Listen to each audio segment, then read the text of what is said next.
How to fix 502 bad gateway.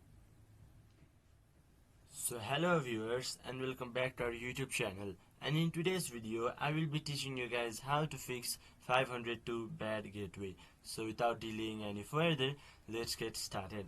So first of all, open your Google Chrome. Then here on the top right corner you can see three dots. Simply click onto it. Then here you can see many options. Simply scroll down.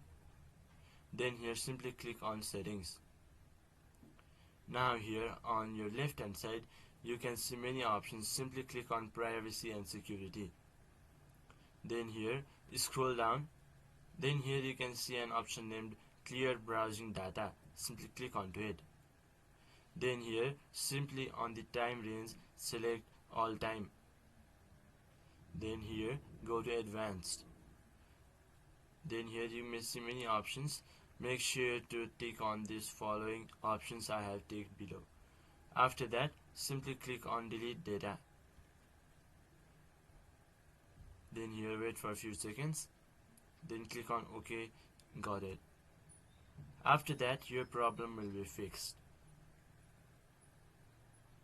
So this was the easy solution to your problem. So hope this video was helpful for you. Until the next video, bye bye and take care.